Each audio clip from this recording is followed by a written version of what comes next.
that remains a cornerstone of Africa's economic transformation and a model for continental integration under the Africa Union. Allow me to pay special tribute to my brother and friend, His Excellency President Evariste Ndayishimiye of the Republic of Burundi.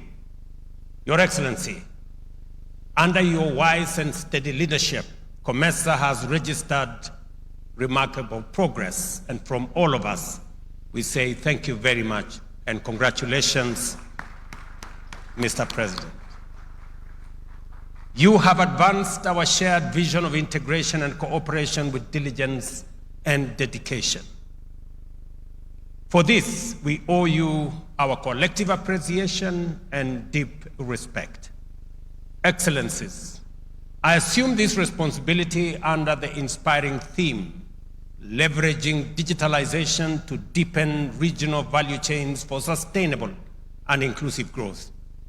Indeed, it is my firm conviction that the future of our prosperity and our rightful place in the global economy will be defined by how effectively we harness the transformative power of digital technology.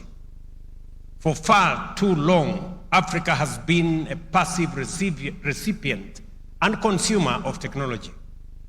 The time has come for us to become producers, innovators, and exporters of digital solutions, shaping our own economic destiny. In Kenya, the story of M-Pesa is a vivid example of the power of local innovation. A simple idea born from necessity and nurtured by ingenuity that revolutionized financial inclusion for millions. This is the spirit of African innovation we must now ignite and scale across our region. We must move decisively to digitalize every aspect of trade facilitation by investing jointly in physical and digital infrastructure, modern transport corridors, regional data centers, and secure cloud services. These digital superhighway excellencies must not end in our capitals. It must reach every village, connect every farmer, empower every entrepreneur, and link our landlocked nations to the arteries of global trade. Equally, we must harmonize our digital policies and regulatory frameworks. Fragmentation is itself a non-tariff barrier. A single digital market for COMESA will require common standards for e-commerce, digital payments, data protection, and cybersecurity. Let us therefore accelerate the adoption of electronic certificates of origin, integrated single window systems, and interoperable cross-border payment platforms to make our region the most efficient place for trade on our continent. Excellencies, at this time, we must now leap into the fourth industrial revolution, Industry 4.0, by integrating automation, artificial intelligence, and advanced manufacturing. This is how we will transform our rich mineral and agricultural resources into high-value finished products within COMESA, creating quality jobs, boosting economies, and expanding our incomes. Digital solutions in logistics, including real-time cargo tracking, smart port management, and AI-driven supply chain systems will reduce transit times, cut costs, and enhance transparency in our trade networks, making COMESA the most efficient and attractive trading region in Africa. Ladies and gentlemen, the attainment of our development objectives hinges on access to equitable, affordable, and sustainable financing mechanisms that promote inclusive growth and long-term transformation, not cycles of debt and dependency. As I noted, in my recent address to the United Nations, the global financial system remains trapped in the architecture of a bygone era. Institutions such as IMF and World Bank, conceived in the aftermath of the Second World War 80 years ago, continue to be dominated by wealthy nations, resulting in persistent inequities and limited voice for developing countries and poor nations.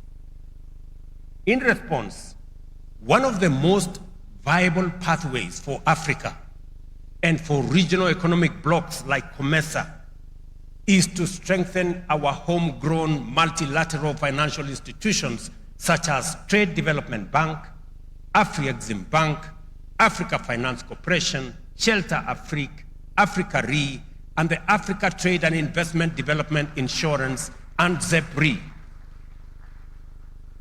These institutions, ladies and gentlemen, embody our collective determination to mobilize African capital for African priorities.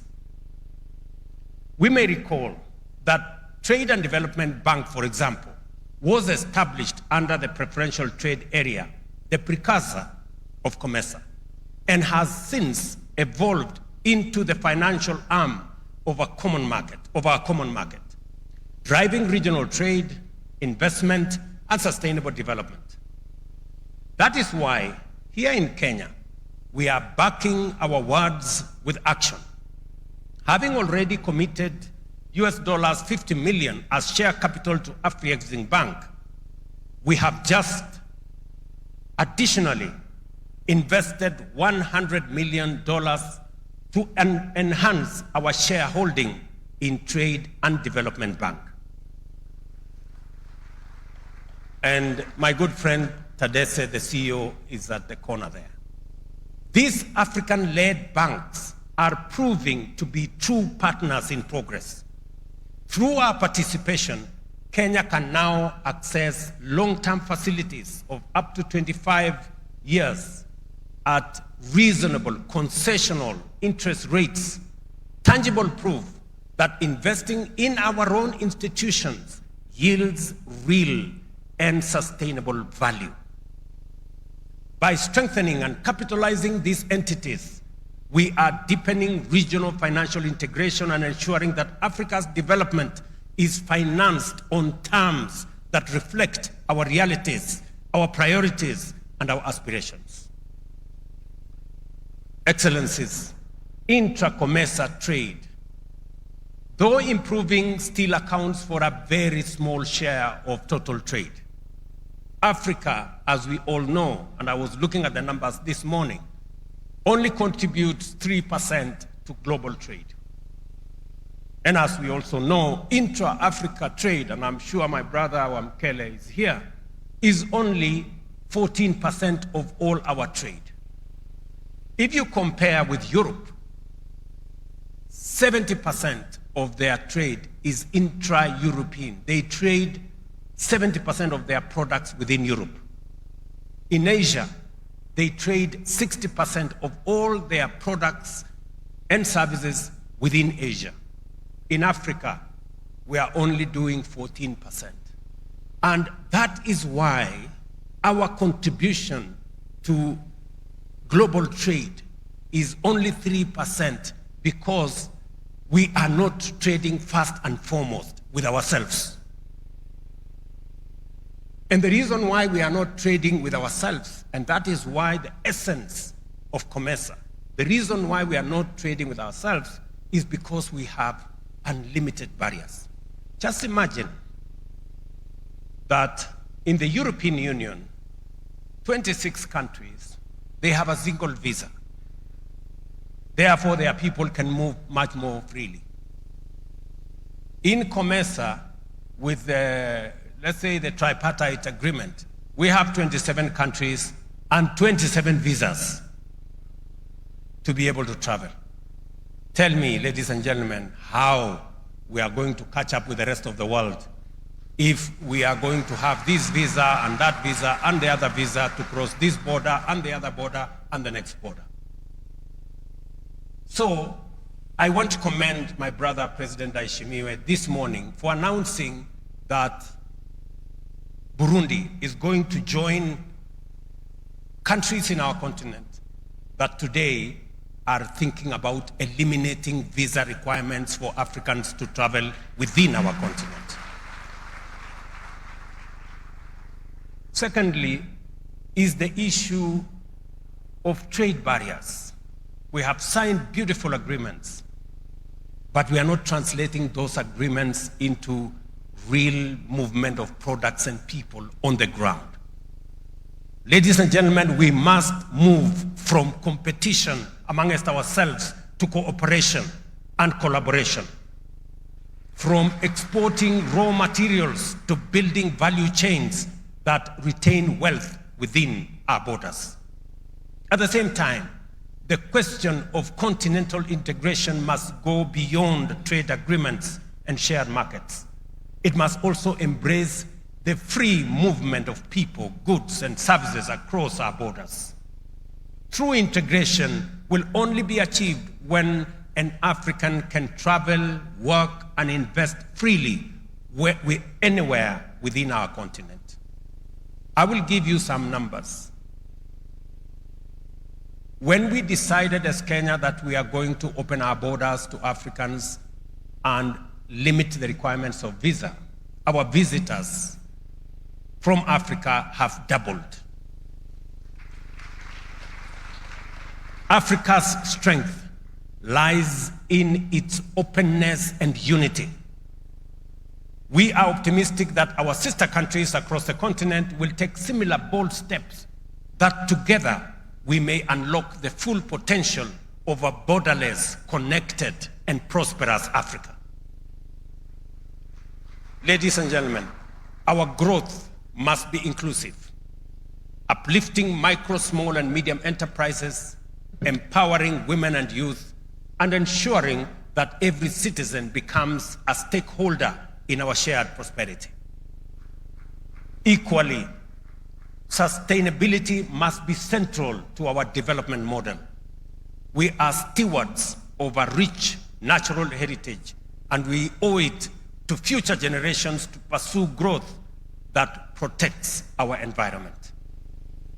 Excellencies, all these ambitions rest on unshakable foundations: peace, security, and stability.